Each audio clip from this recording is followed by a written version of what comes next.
Welcome to Calaveras Behind the Badge, where our commitment to community engagement, transparency, and open dialogue takes center stage. I'm Greg Stark, a lieutenant with the Calaveras County Sheriff's Office Public Information Officer and host as we explore the heart of our community and challenges we face in law enforcement. So whether you're tuning in during your morning commute, at home, or on a hike through our beautiful county, we're glad to have you. Today's episode, we're diving into the California Highway Patrol. With me today is Area Commander Tim McCollister. Welcome, Tim. Hey, good afternoon. Thanks for having me on. You don't mind me calling you Tim or Lieutenant? How do you want me to address you? Tim is perfectly good. Perfect. Okay. So during our many community engagements, and I know you've been there and some of your officers, one of the top concerns for our citizens is the driving safety in the county or lack thereof by some drivers. So I think it's prudent to have you in here to talk about, what efforts you guys are doing and what the community can do to help reduce, traffic accidents, fatalities, and, near misses. Yeah, absolutely. I think this is a great platform to do it on. I appreciate you being here. So part of that is finding out a little bit about you and who we're talking with to get the listeners a little better understanding of who you are. So share a little bit about your background. Yeah, absolutely. 46 years old. I was born and raised in a small county like Calaveras County or a small town. I grew up in Humboldt County, Eureka, California. Middle-class family. My mom was a clerk with Rite Aid for 41 years. My dad was a Humboldt County deputy sheriff for 27 years, and they just gave us the best life that we could up there in the Northern California, and I just loved growing up in a small community like that. My graduating high school class was 40 people. Wow. It really kind of shaped who I am today and how I get along with people and in helping me work out in a county like Calaveras. My personal life, I have 5 pets. In my spare time, I really enjoy cycling, do a lot of road bike cycling. And fitness is super important to me. Love college football, and I really enjoy traveling with my significant other. Well, let's unpack that just a little bit. Yeah. So I imagine, being born in Humboldt or raised in Humboldt really gives you a unique perspective that some area commanders may not, who come from a big city. The community ties that are known for small communities. So I imagine you draw upon that when you're trying to make your decisions and staffing levels or deploying your guys throughout the county. I absolutely do. The last 8 years of my dad's career, he was a residence post deputy. And in Calaveras County in the CHP office, we have a residence post area. Nice. So having those experiences, growing up around it, seeing how he worked in the community and people that coached me were local law enforcement, first responders, it gave me a great perspective on what I need to do when I'm working in a county like this. Because I've worked all over the state, but working in a small county is totally different. Nice. And I know we're both Notre Dame fans and had a heartbreak this year. It was exciting, but at the end didn't turn out like we thought. But what kind of pets do you have? So I have 2 golden doodles. I'm getting my second one tomorrow. Nice. He's 8 weeks old today. And I have 3 cats. I inherited those cats, so they came with somebody else. Oh, they're good to have in the community. Keep the snakes away. So what inspired you? I know you said your dad was in law enforcement for many years up in Humboldt, and you obviously have fond memories of that. What inspired you to go to not only CHP but law enforcement? So not only was my father a deputy sheriff, my uncle's a retired CHP officer, 32 years. My aunt's a retired Marin County Sheriff's deputy. So I grew up in a law enforcement family. And upon graduation from college, I went into the private sector, worked in the financial world for a number of years. And I wasn't happy. It was a good career, good income. It wasn't a career. It was a job to me. Gotcha. And I wanted something that was more of a career. I always saw how my uncle and my dad went to work and they were excited to go to work. I wasn't excited to go to work when I was doing what I was doing. Right. And I'm like, I got to do this for a long time. I want something that I'm passionate about and that I'm going to enjoy. And even to this day now, I'm only 15 years into my career. I truly look forward to going to work every day, and I enjoy being here with my team. Yeah, that's not something anybody can say, or many people can say that they enjoy going to work every single day. And it's, having the similar perspective of you of law enforcement career. It's interesting that we say that, and even though the hardships and the nights and the working in the rain and the hot, it's still exciting and it's still, more of a calling. So it's neat that you are following in your relatives and friends' footsteps. Yeah, absolutely. I couldn't imagine myself doing anything else. So do you have any, you mentioned you went into the financial sector. Do you have any formal education? I do. After I left Humboldt County, I went off to college. I did 2 years at a junior college up there, and then I transferred to the University of San Francisco, where I went to business school. I have a bachelor's degree in finance and a minor in economics, and immediately from there I went to work in San Francisco and in some different parts throughout California and spent several years in the financial world. So that's your formal education before law enforcement. Have you had any, accelerated programs or advanced programs after you've joined law enforcement or after the CHP? Yeah, absolutely. So when I was hired with the CHP, the first thing that every single CHP officer in our state goes through is we have a 26-week live-in academy. Wow. So we attend that academy. We live there. We go home on the weekends. And so upon graduation of that and several years into my career, I had the opportunity to attend the Sherman Block Leadership Institute, where they take supervisors throughout the state from 20 different agencies. And I attended an 8-month course. Doing that once a month, we would meet up for 3 days and take that leadership course. And then just recently, I was just selected to attend the FBI National Academy and should be going there in the fall, which will be a 10-week course. With more master level training courses, and you work with leaders from all over the world. So I'm really looking forward to that. Yeah, I've heard nothing but good things about you guys call it the NA Academy and National Academy. Our former under sheriff, our current sheriff went through that program, and they can't speak highly enough to the leadership that they get out of that, and just seeing how people work and provide leadership around the world. They leave with a real genuine perspective that I think it's like less than 1% of leaders in law enforcement get to do. So that's a pretty high accomplishment.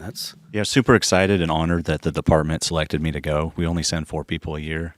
Wow. And so I'm just can't be more thankful of my department allowing me to go do that and be able to take what I learned and bring it back here to California. Yeah, what an honor to represent all of California Highway Patrol back at it was Quantico, correct? Yes, sir. Wow, that's crazy. So any other special teams? You mentioned the Sherman Leadership Institute. And you're going to NA. Any other special teams you worked on? Yeah, absolutely. I'll tell you a little bit about my career and where I've kind of gone in the Highway Patrol and to lead some of the teams. To answer your first question, I was a part of our warrant service team for 8 years. It's similar to a SWAT team, but CHP, we call it the warrant service team.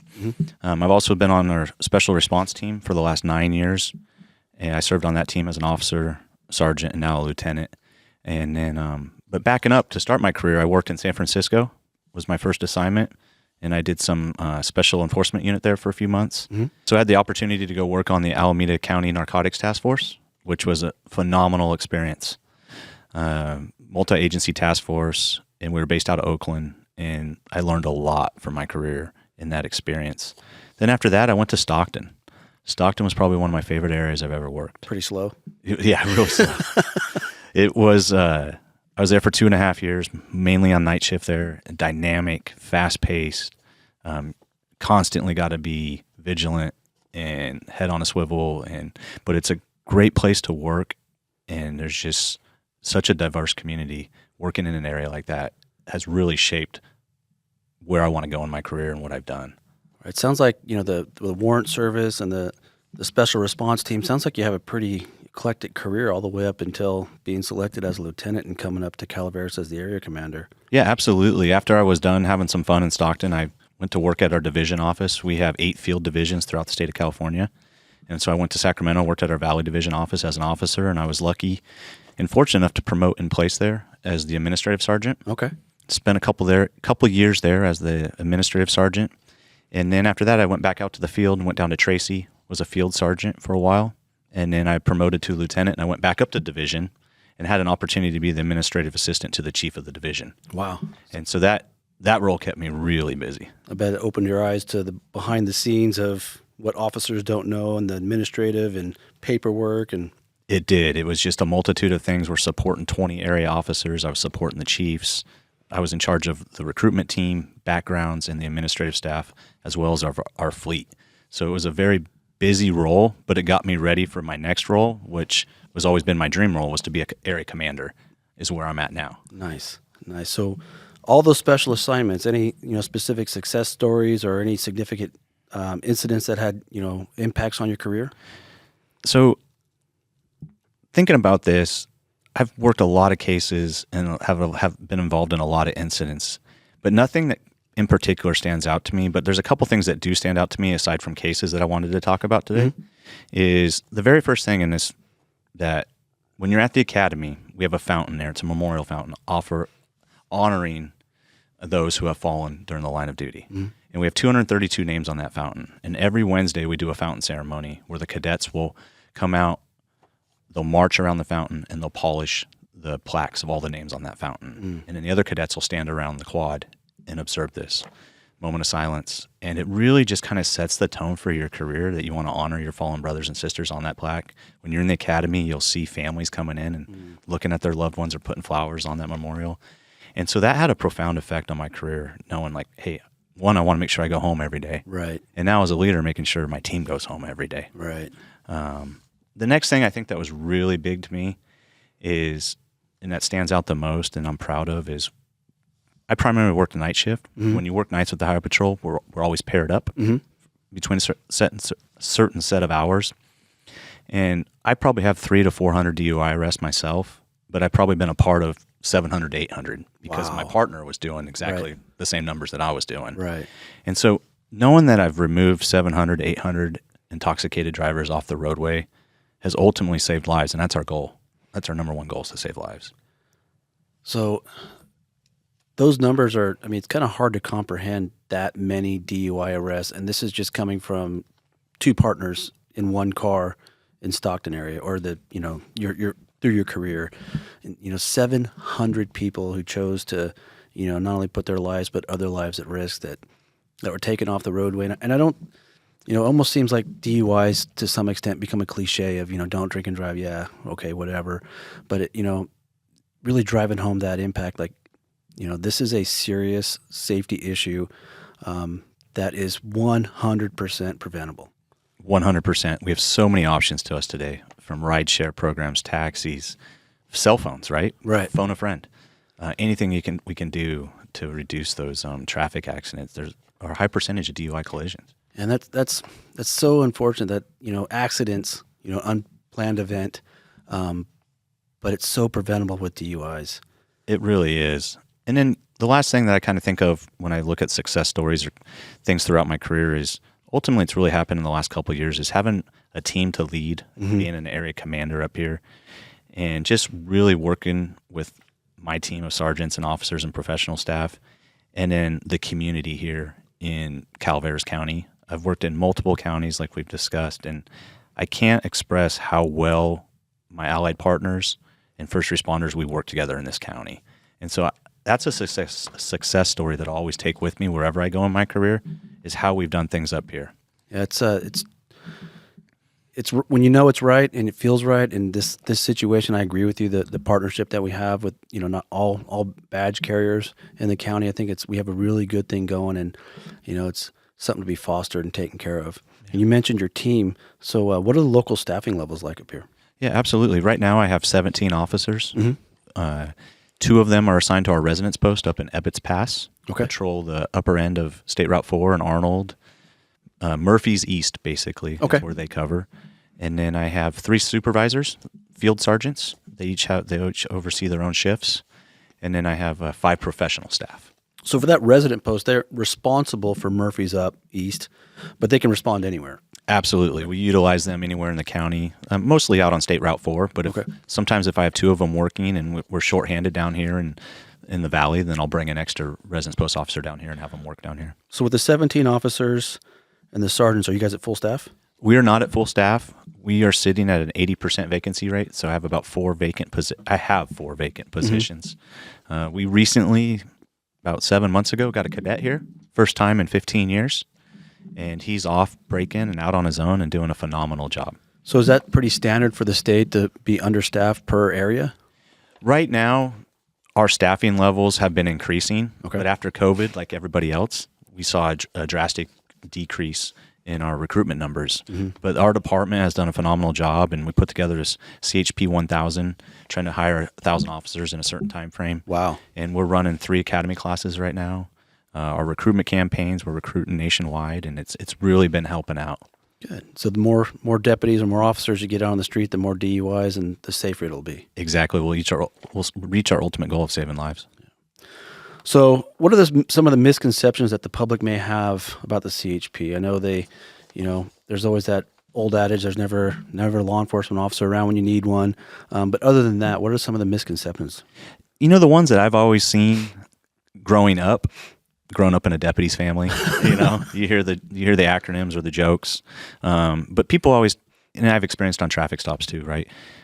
CHP is limited to vehicle code enforcement.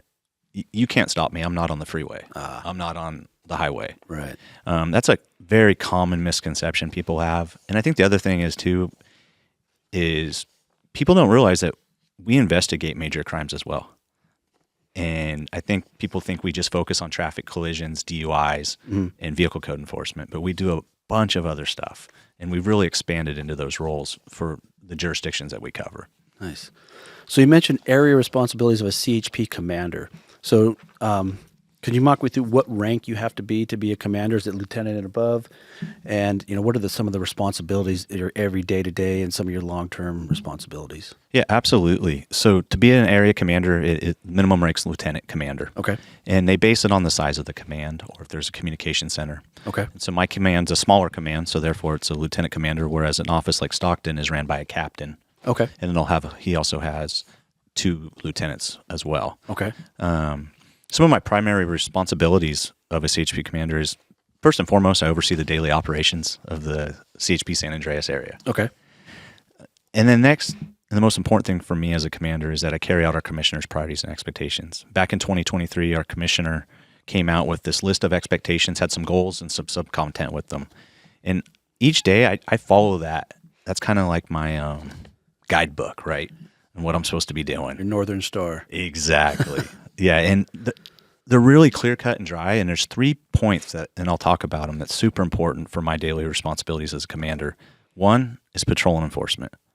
What are my guys doing? Are we out there doing in-view patrol? The greatest deterrent to crime is the uniform. Right. Right? Are the guys out there? Beat accountability. Are they working their assigned beat and staying on their beat? They're getting to know the community in their beat, developing that public trust. Enforcement campaigns. Throughout the state, we've always done enforcement campaigns, and you hear maximum enforcement periods. But the commissioner's office and my management team has given us the ability to run campaigns unique to our area. Okay. And so, like coming up, for example, we're going to we have Irish Days, big day in Murphy. So we're going to put together an enforcement campaign where I'm going to beef up my staffing for that day and do DUI-focused enforcement. The next enforcement campaign we'll run will probably be during the fair weekend. Makes sense. 2 busy weekends for our county. Next thing that on my primary responsibilities of a CHP commander is always ensuring an employee safety, wellness, and development of our team. Really important. I make sure that I always support my team in their personal development. As I've talked to you, I've had the opportunity to do some amazing training and get to do some really good training at the end of this year. And so I'm always promoting specialized training for my team. Anything they want to do, as long as we can make the staffing work and we're not taken away from the ultimate mission of saving lives, I will always encourage my team to do training and expand their career, because I've had an amazing career and been able to do a lot of stuff, but I've had commanders that let me go do that. Yeah, I don't hear many officers, or even deputies for that matter, saying, I wish I had less training, or I wish I had less expertise. It's always a continually evolution or continuing evolution. And you mentioned wellness. That's one thing as law enforcement is getting better at, is acknowledging that there's stressors of the job, and I think we know now that it's not just a single magnanimous event that can cause some stress or cause some stress related issues. It can be cumulative, and just recognizing that and providing that service to make sure if your officers had a broken arm, you go get them help, and getting wellness help for any issue is I think it's paramount. I think bringing that up is a real good thing. Kind of lets the public know that you're a forward thinker, more contemporary, up to date law enforcement practices as opposed to the way things were done in the past. Yeah. So it's just an overall wellness development program with your both in-house and professional staff that can help support your officers. Exactly. That's the ultimate goal. And then the last thing that I really try to focus on my primary responsibilities and my roadmap, or my Northern Star, is internal and external relationships. We've touched on that a little bit, the external relationships. Not only is it with our allied partners, first responders, everybody, but it's also with the community, right? Are we talking to the community and finding out what's important with them? I know you and I have attended some town hall meetings together in different parts of the county, and it's super important that we're out there working with, board of supervisors, city mayor, anything like that how we can reflect change in our community and seeking their input. Right. And change that they want, just handling the quality of life issues that are most important to them. And those town hall meetings that you mentioned, and hopefully this podcast is going to help bridge those gaps. Abs- So you mentioned, sorry to interrupt you, but you mentioned your BA degree in finance. Does that play a role? Does that come into play? Do you have a financial responsibility or tracking of resources for your job? I'm glad you asked that question. Yeah. Having that degree has helped me a ton, because the last point I was going to make about my primary responsibilities is the management of our professional staff. Mm-hmm. I have an office supervisor and she has an office assistant, but the office supervisor reports to me, and they handle all the administrative processing of our paperwork. So having a degree from a great business school set the tone for having suspense systems and organization in place to make sure the office runs smoothly. I'm not only am I responsible for the professional staff, the sergeants report directly to me. I respond out to any critical incidents. And then when I'm not busy doing other stuff, I try to respond to calls and help the team out. Budgeting, having that finance degree helps. My guys kind of give me a hard time because I'm a stickler on overtime and paying non-reimbursable overtime when we don't need to. Mm-hmm. So we're always looking at ways to schedule and how we can be fiduciary responsible to the state and our constituents. Yeah, and I think that especially now, regardless of your political party, making sure that you're accountable to every penny, and if somebody does look into your books, making sure that they're defendable above reproach. Like, we're spending on what we need to spend. There's no frivolous spending. There's no frivolous overtime, and being able to have that that extra degree or the financial wherewithal to make sure that happens is it's a good quality to have for a commander of an area. Yeah, absolutely. It's definitely helped me out a lot. So what are some of the challenges currently facing CHP, particularly in relation to highway safety? So this has been a big topic for the Highway Patrol the last few years.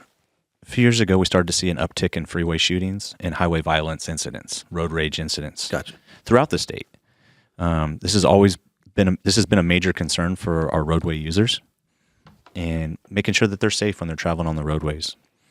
As a department, we take our aggressive driving and road rage seriously, and we actively investigate these incidents. Road rage can lead, some people don't even know, getting a little road rage, I'm not going to get in trouble. It could lead to your license getting suspended, to you committing a misdemeanor or a felony. Wow. Right? So from a departmental-wide standpoint, we've done a lot to focus on the freeway shootings, whether we're working with Caltrans and putting more cameras on the freeway. Mm-hmm. I know we've installed over 140 cameras just in the East Bay. Wow. The Oakland area. And so we're really working with our partners to see what we can do that will help us stop these incidents from happening, but also with our investigations and follow-up. We've enhanced our investigation teams. So it's important that we're engaged with the community and really talking on social media, things like this. When people are involved in highway violence, give them some stuff what to do. Like if someone's tailgating you, someone's trying to run you off the road, the easy thing to do is start honking your horn, trying to cut them off, brake check them. But the best thing to do is just ignore it and go the other way. You just don't know how people are going to respond these days. It seems like, the road rage, it has to be a two-way street. There has to be two to have road rage. And I know it's easy to say when you're not emotionally charged with somebody tailgating you and the brake checking is maybe just pull over and let them go. I mean, what's more important, proving your point or being safe and possibly getting in, some type of, hostile situation with a firearm? It's, what's it really worth? Exactly. It's not worth it at all. So you mentioned your investigative teams working with the community. What's going on in Calaveras as far as the local roads or some of the efforts? We talked a little bit the other day about, increasing patrols in the high areas experiencing high traffic issues. And I know we talked before. Can you talk a little bit about your tip line or your traffic reporting, your tip line that you had? Yeah, absolutely. So we have a thing called 1-800-TEL-CHP. If someone has they want to call in on the non-emergency line and report something they see out on the roadway. Right. If it's something that's an emergency or you feel like it's going to endanger the lives of someone, definitely call 911 and they'll dispatch an officer out. That 1-800-TEL-CHP ultimately goes to our CHP dispatch and they will send us out there. But I always encourage people to call the local office. This local CHP San Andreas office, and we have a tracking system in place where we track all our traffic complaints, and we make sure that we're regularly following up on them, and then we really sit down and look, myself and the sergeants, and find out where are we getting the most of these, and what can we do. recently I had a couple citizens from Moke Hill come in and sit down with me in my office. They had some traffic concerns after our town hall meeting, and they just came back again, some follow-up, and so we've put our radar trailer out there in the community, moving around. I've increased our patrols at the stop sign of State Route 49 and 26, just showing more of a visible presence in those smaller communities that maybe not get some attention. And having those relationship with the communities, they're more likely, I would imagine, to reach out and communicate with you, knowing that there's going to be follow-up and doesn't fall on deaf ears. Exactly. That's the most important thing. If I say I'm going to do something, I make sure I do it. Right. So you mentioned one of the misconceptions of CHP is you only do road enforcement. What is the primary jurisdiction, or what are the CHP responsible as opposed to the sheriff? Yeah, absolutely. So we kind of want to break it down. If we look at like county roads, okay, we still patrol all the county roads, right? Any crashes, vehicle code violations that happen on those county roads, anything related to the vehicle code is the responsibility of the California Highway Patrol. Sheriff's office is more responsible on those county roads for investigating penal code crimes, different things that happen in that. But then when it comes to state routes, we do everything. State Route 49, we have State Route 4, 12, 26. We investigate everything from murder on the state route to kidnapping to sexual assault to license plate light out. Right. So we are all hands on deck on the state routes. Right. So that probably clears up the question before of the misconceptions. CHP does investigate murders. You have the multi-vehicle collision team. What's that? We have our MATE team. They're amazing investigators. We have our investigative services unit made up of detectives. These guys' skill set, I'll put them up against anyone. And when we have an incident like this that's might be outside the lines of a patrol officer investigating, we'll contact our investigative services unit, and they'll respond out and help us. So not just speeding anymore. You guys have the whole capability to investigate any crime to its fullest. Absolutely. So private parking lots. Can you explain? Do vehicle codes apply, or do they not apply? How does that work? I'm glad you asked about this. So I had to do a little more research on this when I was thinking about private parking lots. You and I were talking about some of our topics, and so there's 3 violations that we can enforce on private property. Okay. And a parking lot is private property. DUI, exhibition of speed. So if someone's spinning donuts, popping wheelies on their motorcycle, and hit and run collisions. We'll respond out for collisions on private property. We investigate the ones that involve injury, hit and run, or DUI. Now, there though is, and some people might not know this, if there's a sign when you pull into a parking lot that says vehicle code is enforced, then law enforcement, sheriff's office, us, have the ability to enforce the full vehicle code in there. Nice. So one of the things that are always on the forefront of our mind at the sheriff's office is technology, and how can technology help us work, smarter, not harder. What are some of the things that the CHP is looking at? So some of the things that we've always had, and we just did an increase of them. They just delivered a vehicle to every single office in the state. All 103 area offices got a new patrol car. Then each one has the license plate reader in it.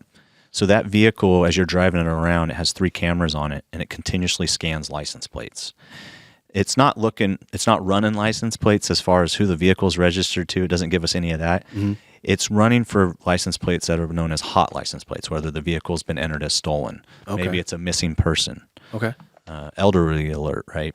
Or even if it's a lost or stolen plate. So instead of an officer being distracted and trying to run those vehicles on his computer, the vehicle is doing it itself for you. So hundreds a day. Oh, yeah, and in the Bay Area, probably thousands. Wow. And so that's huge. We also are working with a company called Flock.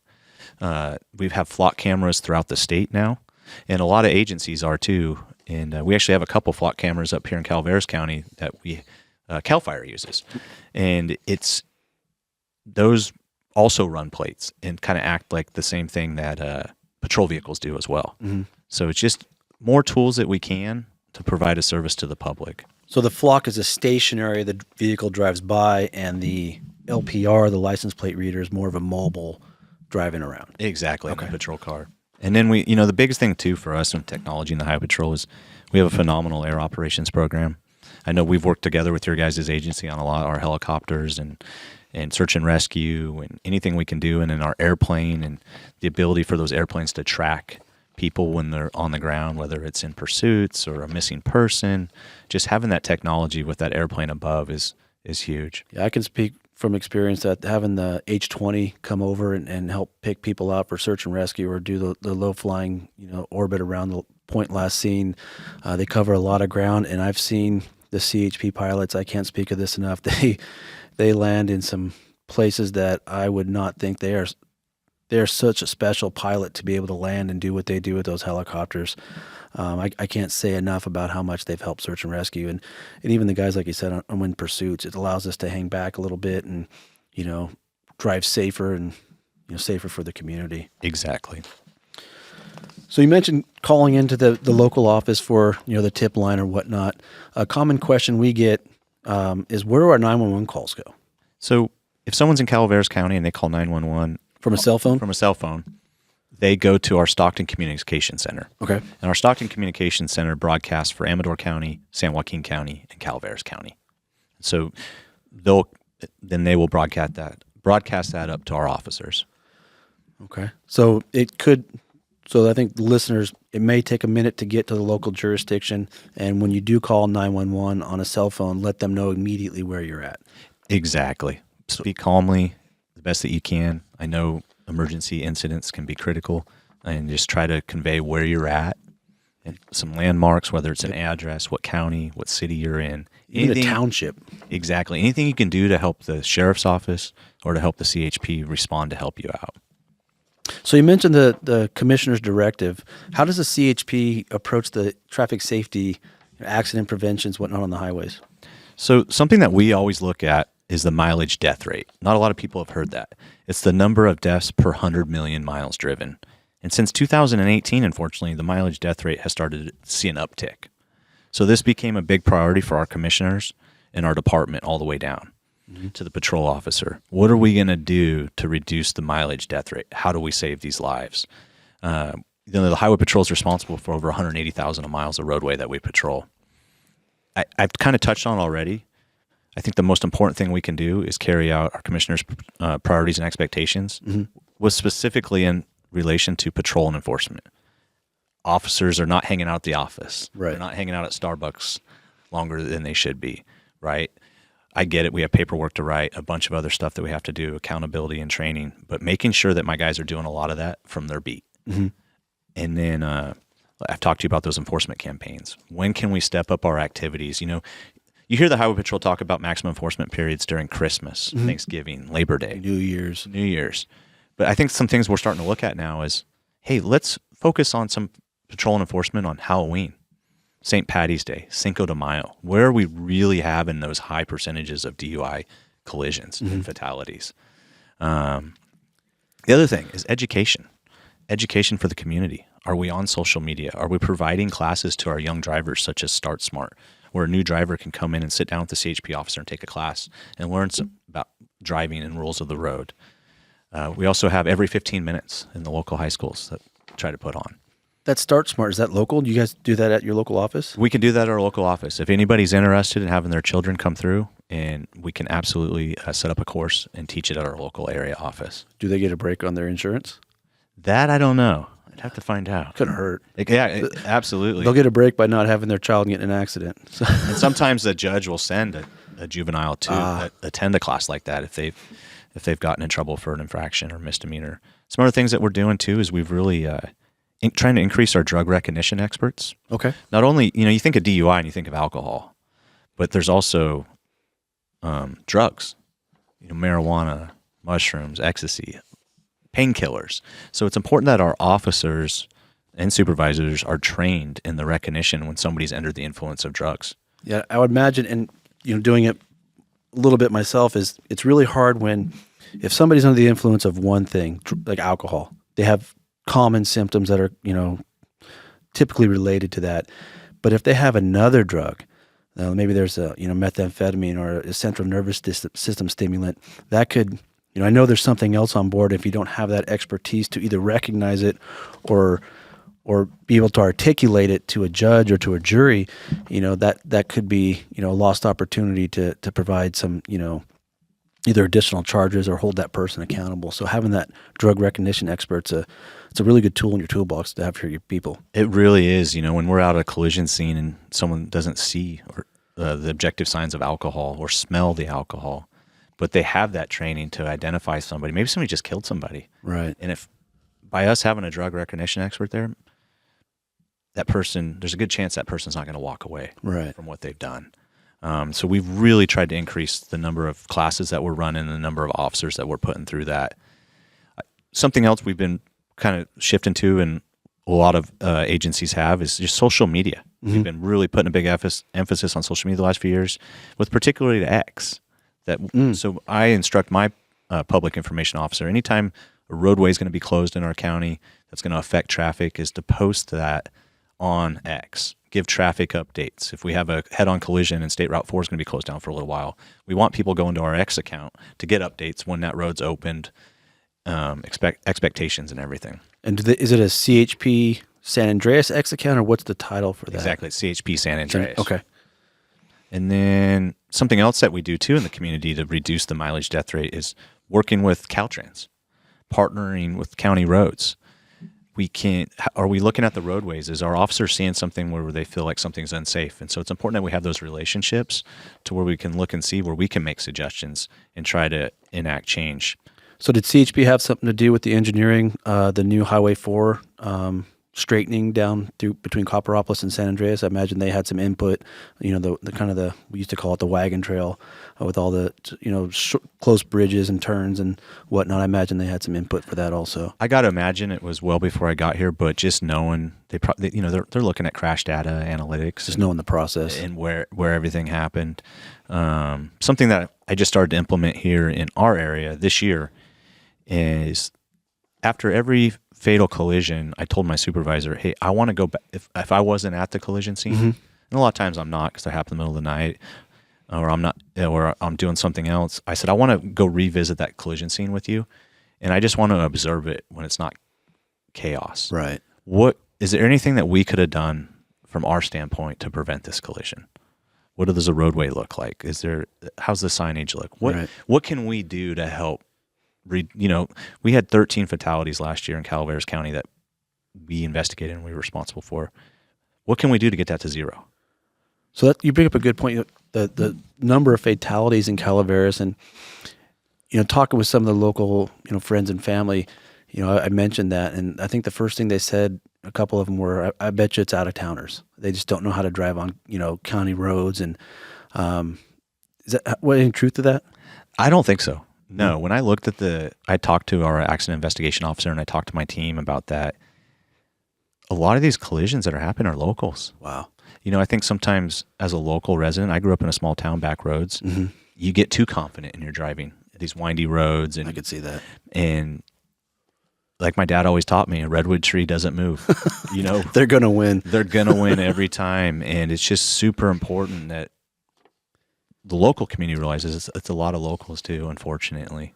That's so your enforcement efforts, or your uptick in enforcement efforts, they're really truly, with the DUI enforcement and the primary collision factor enforcement, is truly helping local community. Absolutely. Same with distracted driving, right?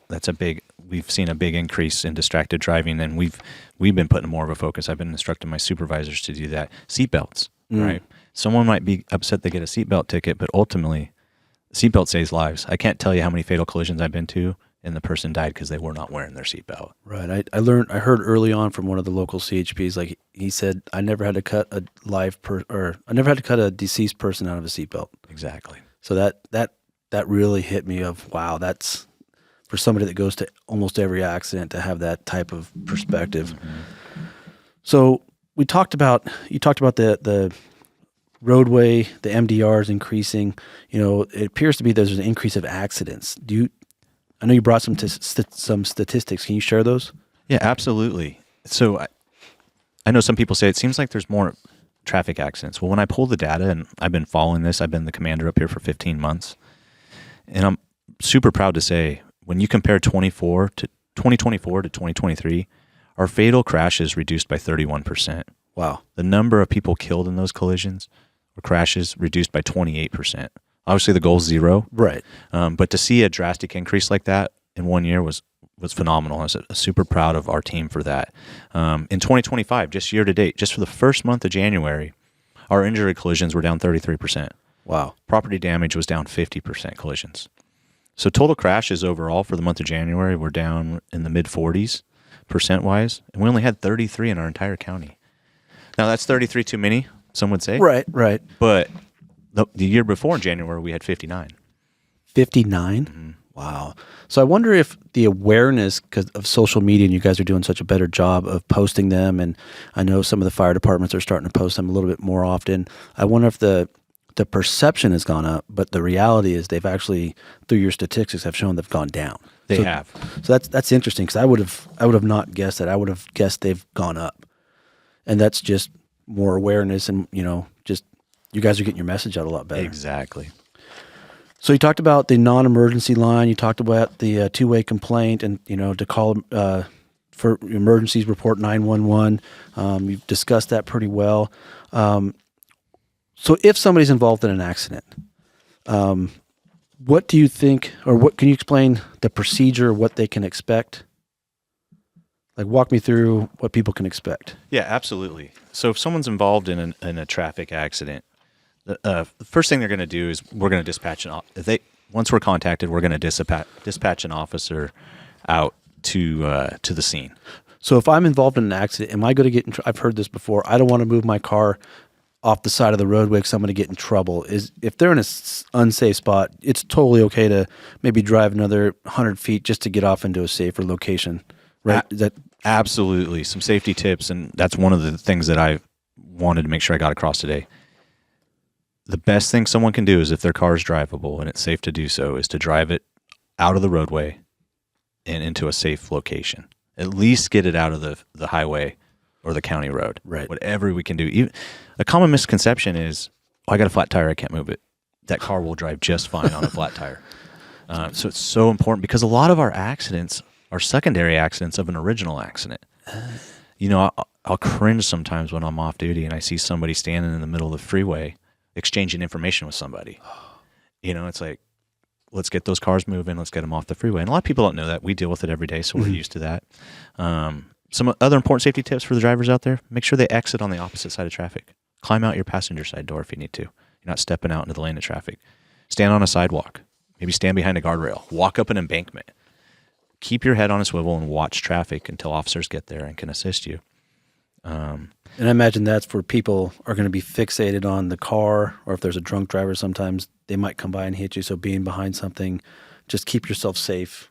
Exactly. Or if you're off on a big shoulder and you're sitting in your car waiting, make sure your seatbelt's on, put your hazard lights on. It's and the other things that we've kind of done lately too with traffic accidents is to make sure that we really put a focus on trying to get those reports completed in a timely manner. Mm-hmm. And we give a crash card out at the collision scene that has the officer's information on it, but they also have a QR code on there where someone can scan that QR code and it'll take them online and they can get a copy of their report as opposed to having to come down to the local area office. Well, that's convenient. And they can give it to their insurance company too. So that just expedites the whole repair, maybe medical injuries, payments, just. Exactly. Wow, that really expedites the whole process. So the officer is going to respond to the crash. Mm-hmm. He's going to ensure the scene's safe. Then what? He's going to assist those who are injured. Okay. Once the scene is secure, make sure you tend to those that are injured. Then we'll start going into our information gathering. Get all the data, people's driver's licenses, vehicle information, and then looking at the scene, looking at physical evidence. And then the officer will take everything they gather on scene, and they'll ultimately write a crash report. Mm-hmm. And an investigation and exactly what happened. So that investigation, that's where they give the primary collision factor, which would be maybe speeding or unsafe entering the roadway or why the accident happened or the. Exactly. So how do they determine that? I mean, are they trained to examine the body fenders or the fenders, or the damage to the cars and skid marks? Is it like the totality, or is there based just on witnesses? How's that work? It's a totality of the circumstances. In the academy, we receive, I want to say, 96 hours of AI education. When I say AI, it's accident investigation. Okay. Yeah. That has a different meaning these not days. Not artificial intelligence. They didn't have AI when I went through the academy. So our guys are highly trained in it. A lot of it, you look at damage to the vehicles. Statements are huge, right? Witnesses. And when you take the totality of the circumstances, that's usually what helps you determine that. And then we have some advanced stuff where we use our major accident investigation team if we need to try to download the vehicle speeds. You can look at a vehicle's tire friction marks and try to understand gouge marks in the roadway. There's all kinds of stuff that we can do to try to help us determine what happened in that collision, because we ultimately want to make the right decision. Right. Because it affects the person that's determined to be found at fault. Whether it's lateral, loss of traction, or can you tell the difference between somebody braking or accelerating? You can, but I'm going to have a hard time elaborating on that for you. I always wondered that. So that's a typical accident, whether it be injury, non-injury. Generally, what happens during a DUI? So DUI process is the very first thing is the traffic stop, right? Okay. Whether you're driving down the roadway and you see somebody that's having a hard time maintaining their lane, they're going into the other lane, they're driving on the shoulder. Things we look at is frequent braking, their speed fluctuating greatly, but there's nobody in front of them or behind them. Right. You know? And so first observations, you have to, you develop your probable cause for a traffic stop. Right. And then the next thing an officer does is, when you walk up to the car, you inform them the reason that you're stopped, who you are, and you gather their information. And then a lot of times is if you see if there's any objective signs. Do you smell alcohol? Right. How are their mannerisms? Are they struggling handling their driver's license or registration? And then if the officer believes that somebody's under the influence, they'll have them exit the car for further evaluation, because maybe they need to rule out. Maybe it's a medical issue. Maybe somebody's diabetic, right, and hasn't had their insulin, needs sugar. So we'll run them through a series of pre-field sobriety test questions that helps rule all that stuff out. And then we'll run them through standardized field sobriety tests. And then from there, we'll make a determination if they're driving under the influence or not. So there's oftentimes, if you look at our booking logs or if you see the logs, there's driving under the influence and there's driving under the influence greater than 0.08. So 0.08 is the presumptive driving while impaired? Exactly, legal limit in California. But you bring up a good point. Is I've seen multiple people get arrested when their alcohol level's 0.04 because they're still driving under the influence. So there's a 23152 of the California Vehicle Code A section, which is you can be arrested for driving under the influence, and there's 23152B of the Vehicle Code section with a blood alcohol content of 0.08 or higher. Right. So it is possible to be arrested even though you are below the legal limit. So if somebody's a 0.05, 0.04, and that 0.04 causes them to drive with objective symptoms of being impaired, crossing the middle roadway, going off the road, that 0.05 made them a danger. Yep, that's enough to be able to make an arrest. But at 0.08, no matter who you are, that's presumptive that you're driving while impaired. If you're over at 0.08, you will never get off from a DUI. As you should not. Yeah. So you do the FSTs, the field sobriety test. The officer develops their probable cause based upon their training and experience. We always hear that. And it's interesting to point out that most everybody has seen somebody drunk. They've ever seen somebody intoxicated, but being able to say you're intoxicated because X, Y, Z, A, B, these 10 reasons why, that holds up to a jury. And then after that, the deputy or the officer develops their probable cause based upon all these objective symptoms or the totality of everything. Then what do you do? The next step, then if the officer determines that the person is under the influence, then they're placed under arrest. Okay. By California law, when you sign up for a driver's license, some people don't know this, you're required to submit to a chemical test, whether it's a blood test or a breath test. What if I say no? So if you do say no, there's a few things that can happen. We can write a search warrant, and we have to have a judge sign off on it, and we could do what's called a forced blood draw. So I imagine that requires calling a few more people in and maybe holding them down. Sometimes we try to avoid that. Absolutely. At the max if we can avoid that. But a lot of times when we write a warrant to get a blood test, the person ultimately submits to the chemical test, right? Because the judge has signed off on it, right? A lot of people don't realize though, when I was an officer, I try to talk to people. I'm like, do not refuse this test because there's DMV ramifications. If you refuse a chemical test, because you agreed that when you got a California driver's license that you would submit to a chemical test if placed under arrest for driving under the influence, and you did not, then the DMV can suspend your license for a minimum of 12 months. Just for refusing. Just for whether refusing. whether you were or not, just refusing is exactly. Wow. So maybe your alcohol comes back low, but you still refused. You could be without a license for a year, and then that causes problems with your car getting towed if you get stopped, your insurance. I would encourage anybody to never refuse a chemical test because it just makes things way more difficult on you. And when you say chemical test, are you talking the blood breath test, or you get to pick one or the other? Yeah, it's either a blood or a breath test. Not both. And the officer doesn't choose. It's up to the individual, and they can choose exactly what they want. If it's a blood test, we take them to our local hospital here, and a phlebotomist draws the blood. So the CHP officer's not on the side of the road with a needle trying to get it out of their arm? Never. All right. All medically done in a medical professional field and by medical professionals. Gotcha. 100%. Gotcha.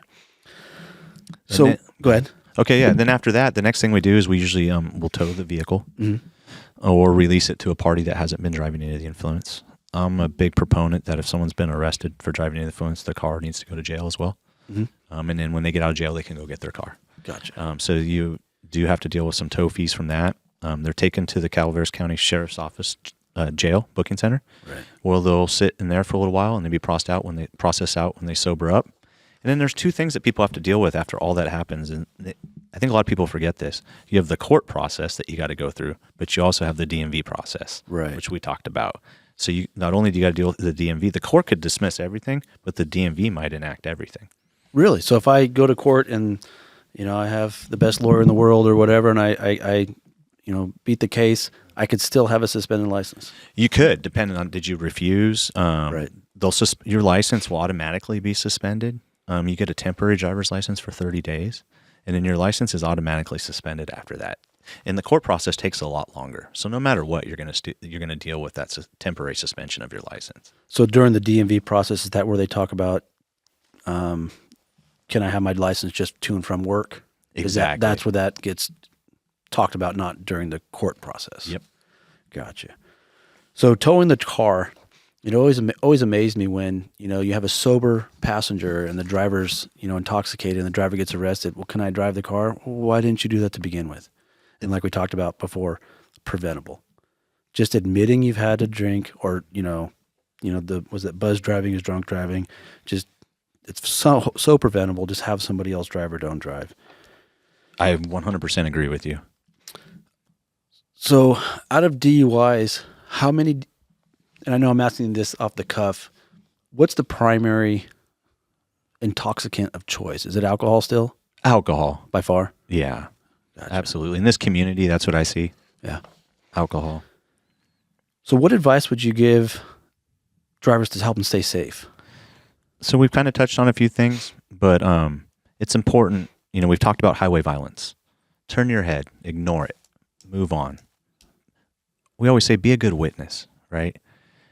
If you witness something, try to remember everything, write something down, pull over, call 911, and pass that information on. Don't try to follow the person. Try to be an investigator. Let law enforcement handle that. Something that I think is critical for us to stay safe on roadways is distracted driving, right? Constantly, I see people on their cell phone, looking at social media, anything they're doing. It's just so dangerous. It's dangerous for us as law enforcement officers out there. We have families, and we're standing on the side of the road, and someone's looking at their phone and comes and takes us out because that text couldn't wait. If someone could my ask would be if someone could just wait till they pull over or get where they're going, because it could ultimately kill them too. Yeah, and not that Calaveras is any different from any other rural law enforcement or rural area. I mean, there's blind corners, there's blind hills, there's animals that run out in the road. There's like you mentioned, somebody having a flat tire in the middle of the road, and just that 2 or 3 seconds of not paying attention to the road is 2 or 3 seconds you're not braking or trying to evade that. And it's 2 or 3 seconds that could change your life forever or somebody else's. Right. Something else that you've talked about it too is calling a designated driver, wearing your seatbelt. And then something I wanted to talk about, because we're in the winter season up here, that I think for safe driving is driving in inclement weather. Oh, yeah, it's a good time to talk about that. It's perfect time, right? Like there's a lot of crashes result in our area from drivers driving too fast. Right now we've been going through the last few mornings have been really cold. I know when I'm coming into work, it's about 32 degrees. And unfortunately, we've had some collisions lately where someone hit ice and went off the roadway. It's just we got to really be aware of our environment. People look at the speed limit and it says 55 miles per hour. Well, that doesn't mean there's the unsafe speed law. You might get pulled over in driving weather for doing 30 and you could get a ticket. And the person could argue, well, the speed limit's 55. Well, if an officer determines that the safe speed for those weather conditions is 30, then that's the speed limit. I imagine your resident deputies deal with that probably more often than not with the chain control or driving faster than 25 in chain control conditions. Absolutely. Our officers up in the residence post deal with a lot of people coming from out of town to go up to the ski resort, and they're dealing with it daily. I don't let my officers that work the residence post take vacation in the winter months. They know it because that's their busiest time of the year. Right. Something else important, if you're driving in the rain or fog, to remember low beams is the best way to go. Keep your high beams off. Never drive through standing water. We're about ready to get a big storm tonight coming in. If there's standing water on a roadway and it looks unusual to you, you might want to wait and see driving through that standing water. Always use a lower gear and be cautious with the brakes when driving on snow or ice. It's a big thing we like to remind people, especially people that aren't used to living up here and driving in the in the snow. And most importantly, remember to keep plenty of space between you and the other vehicles. Have that space cushion in case you come around a corner and there is a cow on the roadway or a disabled vehicle. I imagine even just a light rain would, limit your braking ability, or not your ability, but the braking distance needed to avoid a collision. Yeah, absolutely. And something we always talk to people about is having like a emergency pack in their car. Having a flashlight, some water, making sure their vehicle is in good working condition. That's coming in the winter months here. How's your tires, right? Are they getting bald? How's your fluids in your vehicle? Make sure you have a full tank of gas when you head up to the mountains. All these little things that we can do just to ensure that people are safe out on the roadway. Yeah, it sounds like a lot of common sense, slow down, things we've all heard before, but you can never hear them enough because, it's evident that we're still having accidents, so we need to repeat it. Exactly. Anything else on the local conditions or highway patrol issues in this area that you want to cover? Let's see here. We talked a little bit about DUIs, a little bit about accidents, the commissioner's prevention efforts, your staffing, covered quite a bit. Yeah, we did. One of the things you talked to me about when we were preparing to come meet today was some of my priorities as the local commander. And sitting down and thinking about those, we've already hit on this a few times, but my number one priority as a commander is to save lives through a reduction in fatal and serious injury collisions. That's number one. And like I said, I plan to achieve that by holding my officers accountable and my supervisors for being out there on patrol daily, enforcing the vehicle code, primary collision factor, seatbelts, cell phones. My second priority is employee wellness. We've talked about that. Understanding the needs of the team so they can have a successful career. I always make sure I have an open door policy and that I lead by example. And something told me is, hey, be visible, be present, and be engaged. Right. So that's a huge priority of mine. And then the last thing is the continuous development of our external relationships with our key contacts. Sitting here and doing this with you today. Right. Whether it's going to lunch with the sheriff and talking about how we can work together to make a change in a certain area of the county, working with the board of supervisors, just developing those relationships and being a member of this community is huge. So for me, it's saving lives, taking care of my people, and working with my external partners. You can't ask for much more than that. You mentioned primary collision factors. What do you think the top, 2 or 3 primary collision factors are in this area? I would say unsafe speed. Okay. And unsafe turning, ran off the roadway. Okay. So like the overcorrecting and then coming back or just continuing off the roadway? Exactly. But, it seems like when I was investigating traffic crashes is unsafe speed. If you take the speed out of that collision, right, a lot of times that collision is not going to occur. And that's what we look at as an investigator. What's the one movement that we could take out of this collision that caused this? So if the person was going slower, could they avoid it? If the person was going slower, would they have made traction and not lost control through the turn? I see what you're saying. Exactly. So moral of that story is follow the road signs for the basic speed, the posted speed, but also be cognizant of weather conditions. And just because it says 55, you have to go slower in some conditions. And if the turn's marked 45, that's not a challenge to see how well you could take it at 45 in any conditions. You still have to take into account road conditions. Exactly. So coming from a small county, working your way up to a commander in an area, what advice would you give aspiring law enforcement officers, specifically the ones that want to come to, the California Highway Patrol or just law enforcement in general? Yeah, absolutely. I came on the job when I was 31 years old. Okay. Although I grew up in a law enforcement family, it was always in the back of my mind that I wanted to do this. My parents put me through a private college that wasn't cheap. I got a finance degree. I went off and worked in the financial world, but I wanted to be something. I wanted to do something more. Like I said, that career. So I would tell somebody to never give up on your dreams of becoming a law enforcement officer. Never too late. It's never too late, and it takes time. Be patient. If you get rejected because of something in your background, find out what you can do to overcome that and give it time. I couldn't imagine doing anything else just short of winning the lottery. I love this job that much. And I would tell that person to stay focused on their goals, to make sure that they make the right decisions in life, to put themselves in the best position to be accepted into law enforcement. When you graduate the academy and become an officer, something that kind of stands out to me, or that really stands out to me, is we had a commissioner a few commissioners ago, Joe Farrow, and he mentioned, I read this one day and I was like, I really like that. He says, when we graduate the academy, the commissioner hands us our badge on stage. Wow. And when we get that badge, everybody thinks that's my badge. Well, no, it's the state of California's badge. It's the people. It's their badge, right? When I retire after 25, 30 years with the department,